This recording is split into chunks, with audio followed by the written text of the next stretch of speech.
ನಮಸ್ತೆ. ತಮ್ಮ ಹೆಸರು? ಅಜರ್ ಖಾನ್ ಅಂತ ಸರ್. ತಮ್ಮೂರು? ಊರು ಶಿರಾಳಕೊಪ್ಪ, ಶಿವಮೊಗ್ಗ ಡಿಸ್ಟಿಕ್. ಅಣ್ಣ ತಾವೇನ್ ಮಾಡ್ಕೊಂಡಿದ್ದೀರಿ? ಸರ್ ನಮ್ದು ಬಸವಣ್ಣ ಸೇವೆ. ಹೌದಣ್ಣ. ಹೌದು ಅಣ್ಣ ಎಷ್ಟು ವರ್ಷದಿಂದ ಮಾಡ್ತಿದ್ದೀರಿ? ಸರ್ 6 ವರ್ಷದಿಂದ ಕಂಟಿನ್ಯೂಸ್ ಆಗಿ ಮಾಡ್ತಾ ಇದೀವಿ.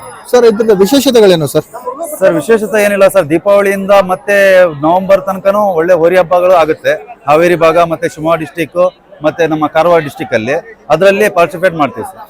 ಸರ್ ಇದರ ಆಹಾರ ಪದ್ಧತಿ ಮತ್ತೆ ಮೇಂಟೆನೆನ್ಸ್ ಯಾವ ತರ ಇದೆ ಸರ್? ಇದಕ್ಕೆ ನಾವು ದಿನ 3 ಲೀಟರ್ 4 ಲೀಟರ್ ಹಾಲು ಕೊಡ್ತೀವಿ, ತತ್ತಿ ಕೊಡ್ತೀವಿ. ಅದ್ರ ನಂತರ ಒಳ್ಳೊಳ್ಳೆ ಸೇಬೆ ಹಣ್ಣು ಫ್ರೂಟ್ಸ್ ಎಲ್ಲ ಕೊಡ್ತೀವಿ ಸರ್.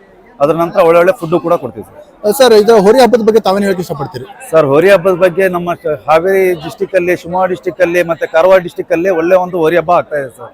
ತಮಿಳ್ನಾಡಲ್ಲಿ ಅದಕ್ಕೆ ಫುಲ್ ಸಪೋರ್ಟ್ ಮಾಡ್ತಾರೆ, ಬಟ್ ನಮ್ಮ ಕರ್ನಾಟಕದಲ್ಲಿ ಆ ರೀತಿ ಯಾವುದು ಇದು ಮಾಡಲ್ಲ. ದಯವಿಟ್ಟು ಅದು ಜನರಲ್ಲಿ ಹೇಳ್ಕೊಂತೀವಿ, ಇದಕ್ಕೆ ಸಪೋರ್ಟ್ ಮಾಡಿ. ಇದು ಹೋರಿ ಹಬ್ಬವನ್ನು ಉಳಿಸಿ ಬೆಳೆಸ್ಲಿಕ್ಕೋಸ್ಕರ ಹೆಲ್ಪ್ ಮಾಡಿ. ಆದ ಕಾರಣದಿಂದ ನಾವು ಈ ಕೃಷಿ ಮೇಳಕ್ಕೋಸ್ಕರ ಬಂದು ನಿಲ್ಸಿದೀವಿ ಸರ್. ಓಕೆ ಸರ್, ತುಂಬಾ ಧನ್ಯವಾದಗಳು. Thank you.